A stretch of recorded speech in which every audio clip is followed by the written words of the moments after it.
Oase Rohani Katolik yang terkasih, dimanapun Anda berada, apa kabar? Senang sekali saya, Bernadette Esther, bisa menyapa Anda kembali.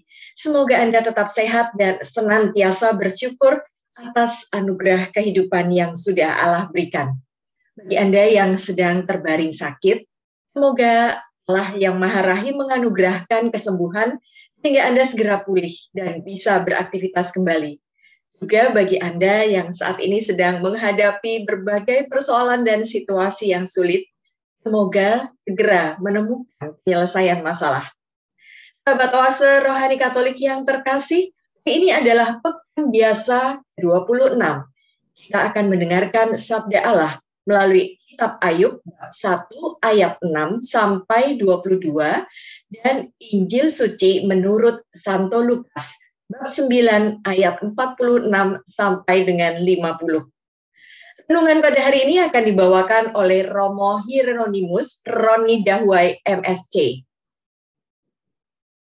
Yang akrab disapa Romo Roni. Saya yakin para pemirsa dan pendengar setia Oase Rohani Katolik tentu sudah sangat mengenal sosok Romo Roni yang di antara berbagai kesibukan dan aktivitasnya secara rutin hadir dalam acara ini untuk memberi berkat Tuhan bagi kita semua. Mari kita sapa Romo Roni lebih dulu. Apa kabar, Romo? Kabar baik para sahabat dan pencinta Oase Rohani Katolik, Mbak Bernadette Esther. Kabar baik, shalom, puji Tuhan. Baik, mari kita awali acara kita. Romo Roni seperti biasa akan memimpin doa pembuka. Silakan, Romo.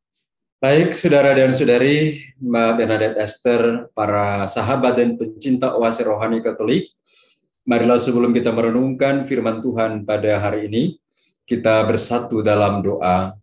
Dalam nama Bapa dan Putra dan Roh Kudus, amin. Tuhan Allah Bapa kami yang maha baik, kami bersyukur dan berterima kasih kepadamu atas semua rahmat dan berkat-berkat-Mu yang Engkau curahkan dalam kehidupan kami.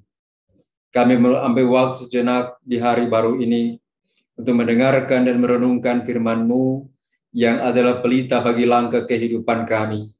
Kami ingin menimba inspirasi rohani dari firman-Mu agar boleh menjadi pegangan dalam hidup kami sepanjang hari ini.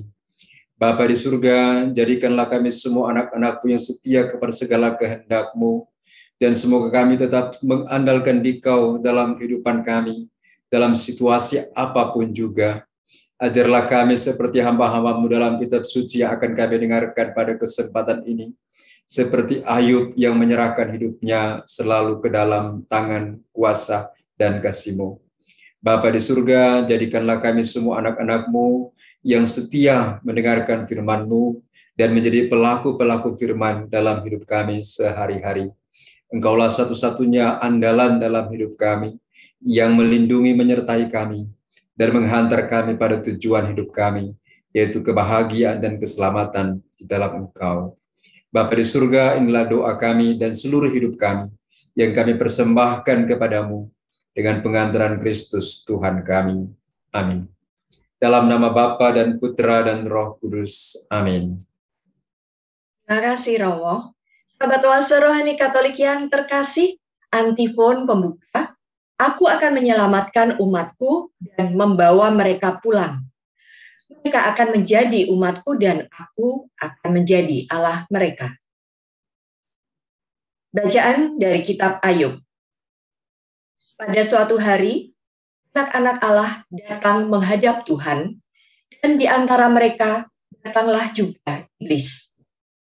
Maka bertanyalah Tuhan kepada iblis, "Dari manakah engkau?" Jawab iblis, "Dari perjalanan mengelilingi dan menjelajah bumi." Lalu bersabdalah Tuhan, "Apakah engkau memperhatikan hambaku Ayub? Sebab tiada seorang pun di bumi seperti dia, begitu saleh dan jujur, takwa dan menjauhi kejahatan." Lalu jawab iblis, "Bukankah Ayub mendapat keuntungan karena takwanya? Bukankah engkau yang membuat pagar sekeliling dia dan rumahnya, serta segala miliknya? Apa saja yang dikerjakannya telah kau berkati, dan apa yang dimilikinya makin bertambah di negeri itu. Tapi ulurkanlah tanganmu dan jamahlah segala yang dipunyainya. Ia pasti mengutuk engkau di hadapanmu.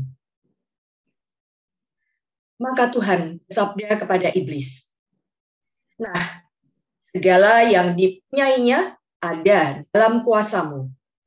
Hanya janganlah engkau mengulurkan tanganmu terhadap dirinya. Kemudian pergilah iblis dari hadapan Tuhan.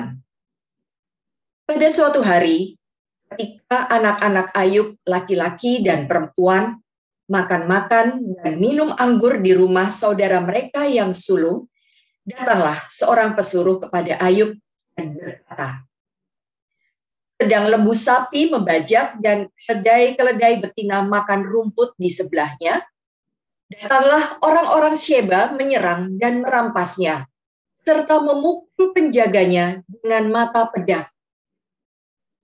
Hanya aku sendiri yang luput, sehingga dapat memberitahukan hal itu kepada Tuhan.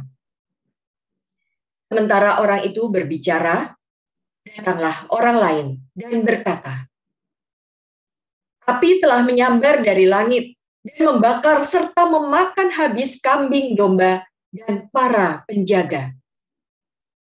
Hanya aku sendiri yang luput, sehingga dapat memberitahukan hal itu kepada Tuhan. Sementara orang itu berbicara, datanglah orang lain lagi dan berkata, orang-orang Kasdim membentuk 3 pasukan, lalu menyerbu unta-unta dan merampasnya, serta memukul para penjaga dengan mata pedang. Hanya aku sendiri yang luput, sehingga dapat memberitahukan hal itu kepada Tuhan. Sementara orang itu berbicara, datanglah orang lain lagi dan berkata, anak-anak Tuhan, lelaki dan perempuan, sedang makan-makan dan minum anggur di rumah saudara mereka yang sulung. Maka tiba-tiba angin ribut bertiup dari seberang padang gurun. Rumah itu dilandanya dari 4 penjuru dan roboh menimpa orang-orang muda itu, sehingga mereka tewas. Hanya aku sendiri yang luput, sehingga dapat memberitahukan hal itu kepada Tuhan. Maka berdirilah Ayub, lalu mengoyakkan jubahnya dan mencukur kepalanya. Kemudian sujudlah ia dan menyembah. Katanya, dengan telanjang aku keluar dari kandungan ibuku. Dengan telanjang pula aku kembali ke dalamnya. Tuhanlah yang memberi, Tuhanlah yang mengambil. Pujilah nama Tuhan. Dalam kesemuanya itu, Ayub tidak berbuat dosa dan tidak menuduh Allah berbuat yang kurang patut. Demikianlah sabda Tuhan. Syukur kepada Allah. Mazmur tanggapan. Condongkanlah telingamu kepadaku dan dengarkanlah kataku. Condongkanlah telingamu kepadaku dan dengarkanlah kataku. Dengarkanlah Tuhan pengaduanku yang jujur. Perhatikanlah seruanku. Berilah telinga kepada doaku, doa dari bibir yang tidak menipu. Condongkanlah telingamu kepadaku dan dengarkanlah kataku. Daripadamulah kiranya datang penghakiman. Kiranya matamu melihat apa yang benar. Bila engkau menguji hatiku, bila engkau memeriksanya pada waktu malam dan menyelidiki aku, maka tidak suatu kejahatan pun kau temukan. Mulutku tidak lanjur. Condongkanlah telingamu kepadaku dan dengarkanlah kataku. Aku berseru kepadamu, karena engkau menjawab aku, ya Allah. Tendengkanlah telingamu kepadaku, Dengarkanlah perkataanku. Tunjukkanlah kasih setiamu yang ajaib. Ya, Engkau yang menyelamatkan orang-orang yang berlindung pada tangan kananmu terhadap pemberontak. Condongkanlah telingamu kepadaku dan dengarkanlah kataku. Haleluya, haleluya, haleluya. Haleluya, haleluya, haleluya. Anak manusia datang untuk melayani dan menyerahkan nyawanya sebagai tebusan bagi semua orang. Haleluya, haleluya, haleluya. Tuhan bersamamu dan bersama rohmu. Inilah Injil suci menurut Lukas. Dimuliakanlah Tuhan. Yang terkecil di antara kalian, dialah yang terbesar. Sekali peristiwa timbullah pertengkaran di antara para murid Yesus tentang siapakah yang terbesar di antara mereka. Tetapi Yesus mengetahui pikiran mereka. Karena itu ia mengambil seorang anak kecil dan menempatkannya di sampingnya. Lalu ia berkata kepada mereka, barang siapa menerima anak ini demi namaku, dia menerima aku. Dan barang siapa menerima aku, menerima dia yang mengutus aku. Sebab yang terkecil di antara kalian, dialah yang terbesar.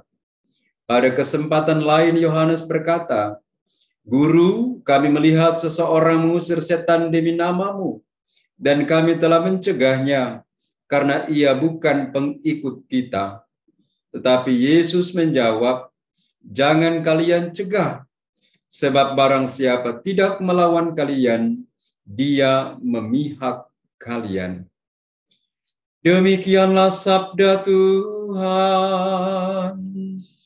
Terpujilah Kristus.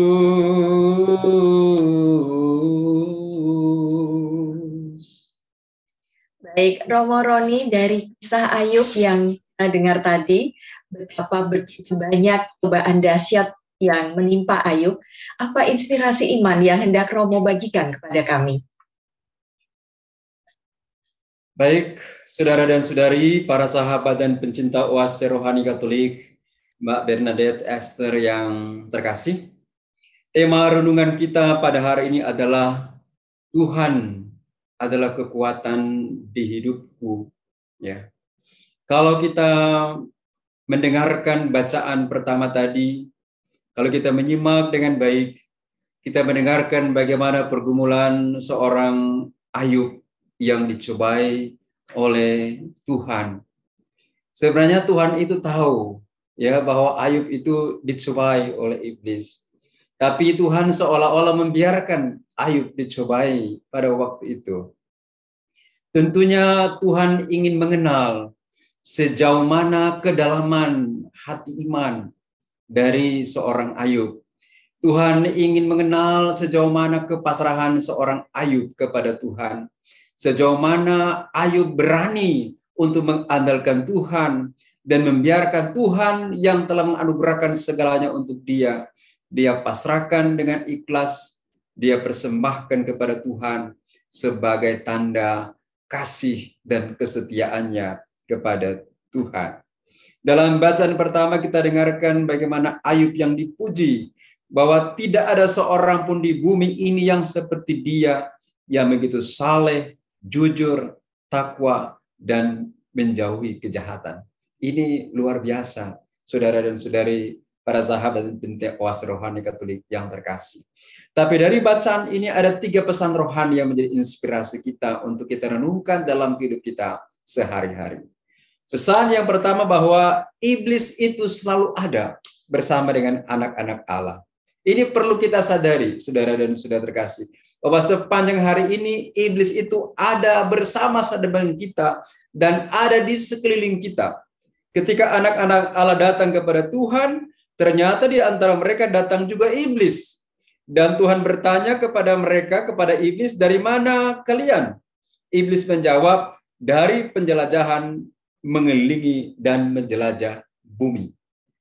Jadi saudara-saudara terkasih dalam Tuhan, sepanjang hari ini kita dipanggil oleh Tuhan untuk awas, untuk waspada, untuk mendengarkan suara Allah dalam hidup kita, karena iblis itu seperti dikatakan dalam Mazmur, setan itu mengaum-ngaum untuk terus-menerus mencari mangsanya.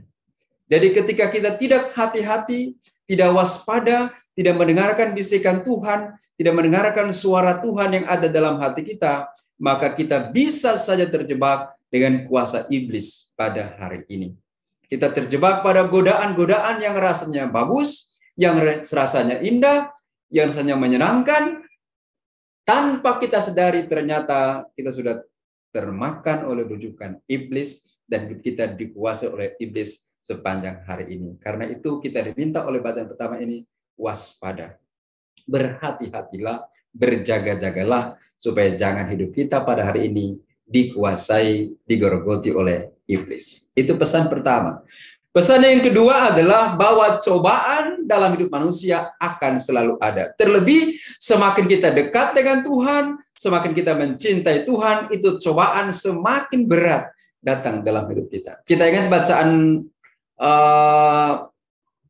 pertama hari Minggu kemarin, atau bacaan kedua hari Minggu kemarin, kalau saya tidak salah, bahwa Tuhan itu akan menghajar dan menyesah orang-orang yang dikasihinya, agar ketika kita bertahan di dalam ajaran Tuhan, bertahan dalam didikan Tuhan, bertahan dalam cobaan, kita akan menjadi anak-anak Allah yang sesungguhnya. Ayah mana yang tidak menghajar anaknya? Nah, pengalaman Ayub hari ini mengingatkan kita sekalian bahwa cobaan itu selalu ada dalam hidup kita, terlebih ketika kita semakin dekat dengan Tuhan. Karena kadang banyak orang-orang berpikir kalau dekat dengan Tuhan, hidup kita senang, hidup kita bebas, hidup kita tanpa kesulitan, hidup kita tanpa masalah. Kita lupa bahwa tak pernah Tuhan janji hidupmu takkan berduri, tak pernah Dia janji laut yang tenang, tetapi Dia berjanji Dia akan selalu sertamu dan menuntun jalan hidupmu selalu. Ini pesan bacaan pertama pada hari ini untuk kita sekalian. Cobaan akan selalu ada dalam hidup kita. Dan Tuhan tidak pernah janjikan hidup kita tenang, hidup kita tanpa duri, tanpa cobaan. Yang Tuhan janji adalah Dia akan setia menyertai kita sampai akhir zaman. Dia akan setia menjaga kita dimanapun kita berada. Itu janji Tuhan. Kan Dia sudah katakan, kalau kamu ikut saya, kamu harus pikul salib. Kamu harus berjuang, kamu harus menderita, kamu harus bergumul. Dan inilah pengalaman Ayub. Ketika dia dekat dengan Tuhan, dia takwa, dia jauh kejahatan, ternyata dicobai. Dan cobaannya luar biasa. Semuanya habis. Saudara-saudarinya habis. Hartanya habis. Semua diambil oleh Tuhan. Tapi ketika pengalaman itu terjadi, Ayub tidak menuduh Tuhan melakukan yang tidak baik. Tetapi Ayub hanya berkata, Tuhan memberi, Tuhan yang mengambil. Dengan telanjang saya keluar dari rahim ibu, dengan telanjang juga saya kembali ke pangkuan Bapa di surga. Ini hebatnya. Jadi saudara-saudari, para sahabat Rohani Katolik, kalau hari ini kita mengalami cobaan, tantangan, kesulitan, jangan berkecil hati, karena Tuhan tidak tinggalkan kita, tapi agar iman kita semakin dewasa, iman semakin matang, semakin kuat di dalam Tuhan. Ya, pesan yang terakhir dari bacaan pertama ini adalah ingat baik-baik, hidup ini hanyalah pemberian dari Tuhan. Apapun yang kita miliki, yang kita punyai saat ini, itu hanyalah pemberian Tuhan. Ayub sampai pada kesadaran itu. Ternyata apa yang dia punyai selama ini, itu hanya anugerah Tuhan. Karena itu ketika semuanya terjadi, semuanya habis, dia katakan, saya memang keluar dengan telanjang. Artinya saya memang lahir tidak punya apa-apa. Kalau saya punya apa-apa saat ini, ternyata itu hanya pemberian Tuhan. Jadi saudara terkasih dalam Tuhan, jangan cepat-cepat mempersalahkan Tuhan, jangan cepat menuduh Tuhan. Tuhan itu sudah sangat baik dalam hidup kita. Semua yang kita butuhkan, Tuhan siapkan. Saya kira ini pesan bacaan pertama ya, Mbak Bernadette Esther, untuk kita sekalian, untuk kita renungkan dan menjadi inspirasi rohani kita sepanjang hari ini. Terima kasih. Ya, terima kasih untuk renungannya yang sangat mendalam dan juga lagunya yang indah tadi, Romo Roni. Nah, untuk yang pertama tadi, mungkin kita juga perlu, karena iblis ada di mana-mana, mungkin setiap kali kita tidur malam atau mengakhiri hari, maksud saya mungkin ada pemeriksaan batin atau pemeriksaan hati kita, lalu kita tanya, apakah pada hari ini kita sudah bisa membuat Tuhan senyum?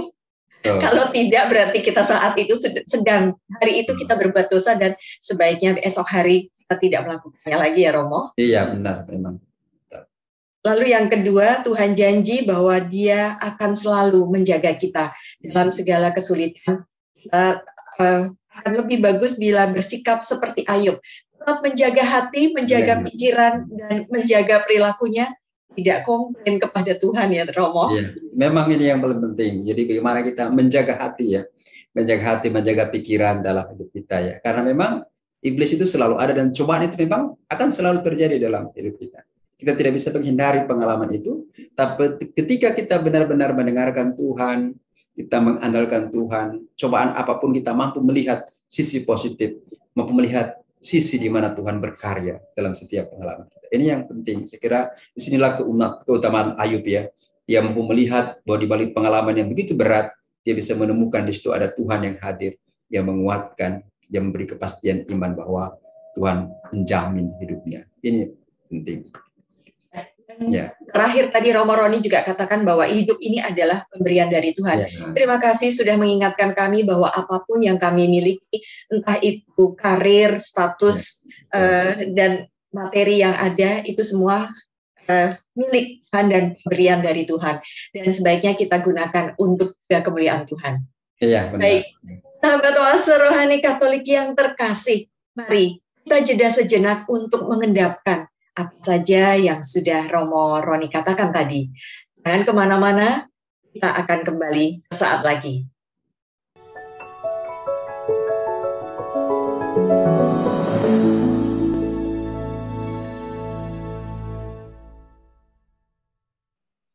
Sahabat oase rohani Katolik yang terkasih, Anda masih bersama kami, Romo Hieronimus Roni Dahua MSC dan saya Bernadette Esther.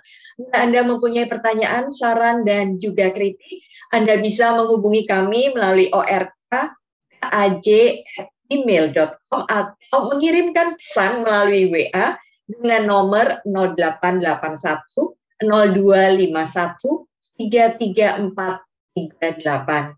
Nah, mari kita lanjutkan permenungan dari bacaan Injil. Romo Roni, dalam Injil Santo Lukas tadi kita mendengar adanya pertengkaran di antara para murid ya Romo, tentang siapa yang terbesar di antara mereka. Betul. Inspirasi iman apa yang hendak Romo Roni sampaikan kepada kami? Baik, terima kasih para sahabat dan pencinta oase rohani Katolik, Mbak Bernadette Esther yang terkasih. Seperti tema umum dari renungan kita hari ini, Tuhan adalah kekuatan di hidupku, maka bacaan Injil yang kita dengarkan pada hari ini memberikan juga beberapa inspirasi rohani bagi kita di sepanjang hari ini. Yang pertama kita dengarkan adanya pertengkaran di antara para murid Yesus tentang siapa yang terbesar. Ternyata murid-murid Yesus juga mempersoalkan soal siapa yang terbesar di antara mereka ya.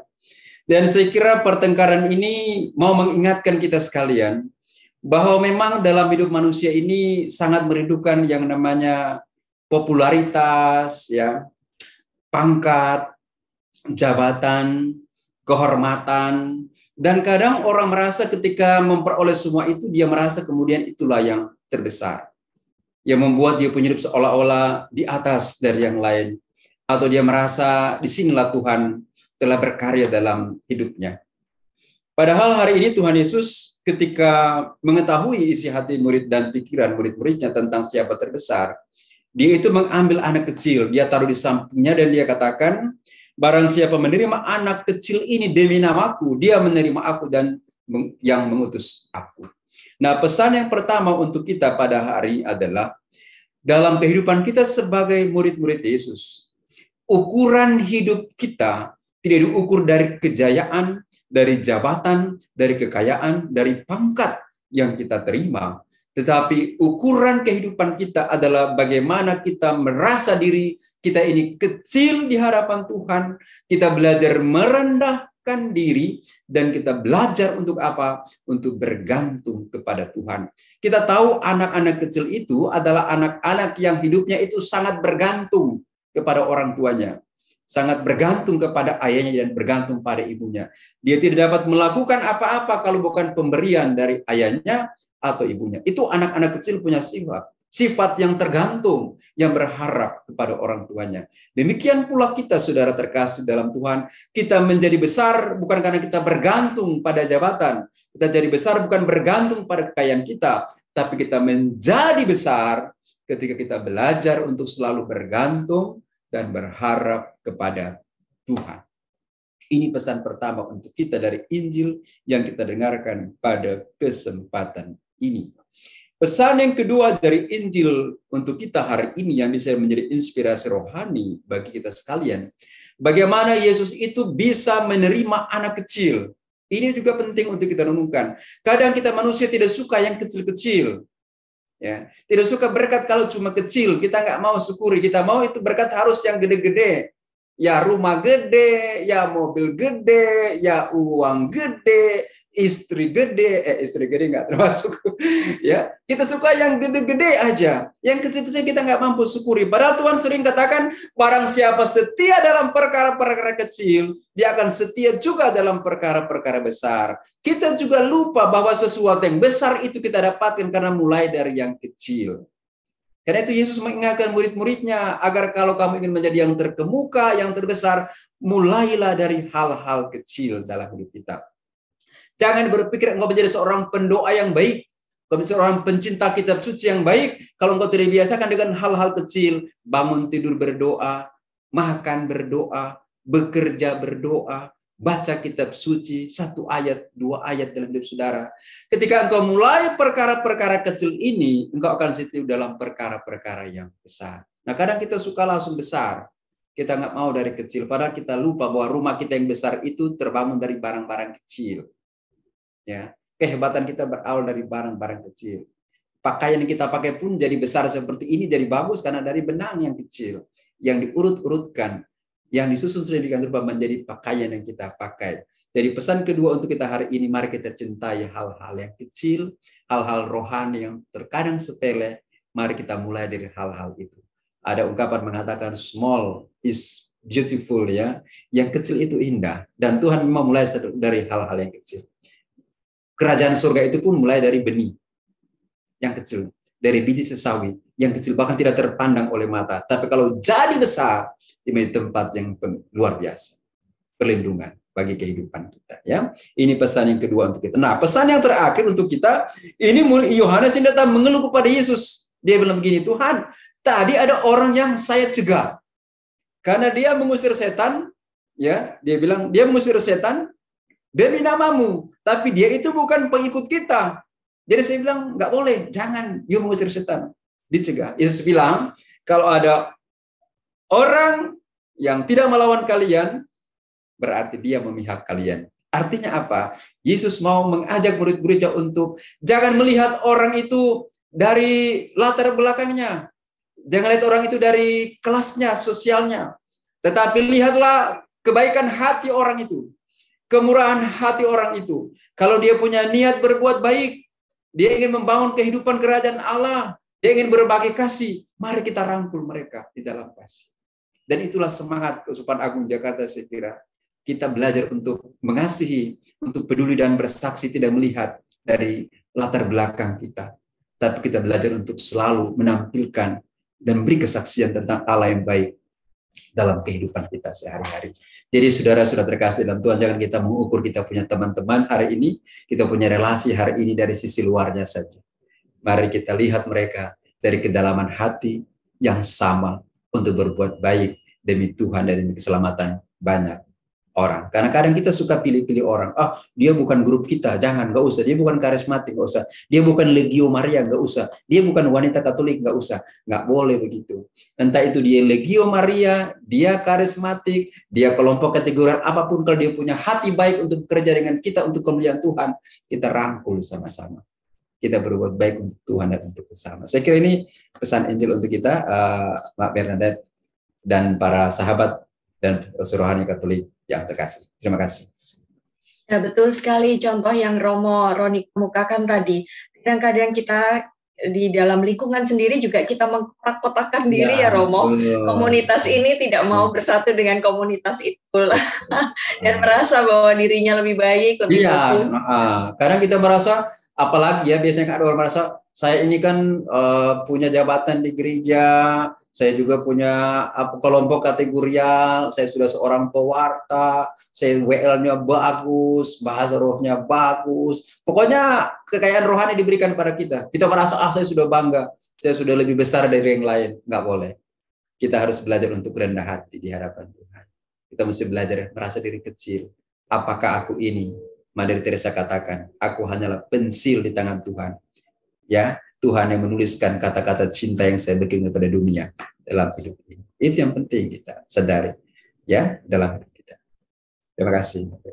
Ya, Romo, berarti orang yang besar itu sebenarnya sangat ditentukan oleh kualitas hidupnya sendiri, ya Romo? Itu benar. Iya, itu benar. Jadi artinya bagi dunia kebesaran itu ya tentunya pada pangkat, pada jabatan, pada kain itu bagi dunia. Tapi bagi Tuhan itu bukan. Sehingga baik orang kaya maupun orang miskin di hadapan Tuhan itu yang terpenting bukan persoalan apa yang ia punyai, tapi bagaimana dia punya hati yang bergantung, yang berpasrah dan setia pada Tuhan. Ini seperti Ayub, seperti tokoh yang kita renungkan dalam bacaan pertama, Ayub. Ya, kebesarannya itu bukan karena dia punya harta, tapi karena dia punya hati yang sungguh-sungguh percaya kepada Tuhan. Ini yang penting. Ya, baik sahabat Oase Rohani Katolik yang terkasih. Jadi baiklah kita memeriksa diri kita sendiri. Apakah kita sudah mempunyai hati yang tulus, hati yang bersih, dan apa adanya di hadapan Tuhan, dan yang terutama seperti yang pesan Romo tadi, sangat bergantung kepada Tuhan, dan Tuhan adalah kekuatan di dalam hidup kita. Baik, sahabat Oase Rohani Katolik yang terkasih, kini kita sudah berada di penghujung acara. Romo Roni akan memimpin doa penutup, dan kita juga akan memohon berkat Allah melalui Romo Roni. Silakan Romo. Baik, para sahabat dan pencinta Oase Rohani Katolik yang terkasih, mari kita bersatu dalam doa penutup. Dalam nama Bapa dan Putra dan Roh Kudus. Amin. Tuhan Allah Bapa kami yang maha baik, kami bersyukur dan berterima kasih kepadamu karena pada hari ini Kau telah beri kami inspirasi rohani yang sangat dalam, yang memperkaya kehidupan iman, pengharapan dan kasih kami kepadamu. Kami belajar dari hamba-Mu Ayub yang senantiasa mengandalkan Dikau, yang hidup jujur, saleh, menjauhi kejahatan, dan selalu percaya bahwa Engkaulah jaminan dalam kehidupannya. Jadikanlah kami semua anak-anak-Mu yang bergantung kepada kehendak-Mu, yang mempercayakan hidup kami di tangan-Mu. Kami setia dalam perkara-perkara kecil, dan kami bisa menerima orang lain dalam hidup kami, tidak memandang status sosialnya, jabatan, kekayaan yang dimilikinya. Namun kami mampu untuk melihat dan merangkul setiap orang dari kebaikan hatinya, untuk mau bersama-sama mewujudkan kerajaan Allah di tengah-tengah dunia ini. Allah Bapa kami yang ada di surga, semoga sepanjang hari ini kami boleh menjadi anak-anak-Mu yang mengasihi orang lain, yang peduli dengan hidup orang lain, dan belajar bersaksi akan segala kuasa kasih-Mu dalam kehidupan kami masing-masing. Bapa di surga, kami serahkan hidup kami ke dalam tangan-Mu sepanjang hari ini, bila kami menghadapi cobaan, tantangan, kesulitan, dan pergumulan, yakinkanlah hati kami selalu bahwa Engkau setia menyertai kami dalam hidup ini. Karena Engkaulah Tuhan, Allah kami yang baik, yang setia, kini dan sepanjang segala masa. Amin. Semoga Tuhan beserta kita sekarang dan selama-lamanya.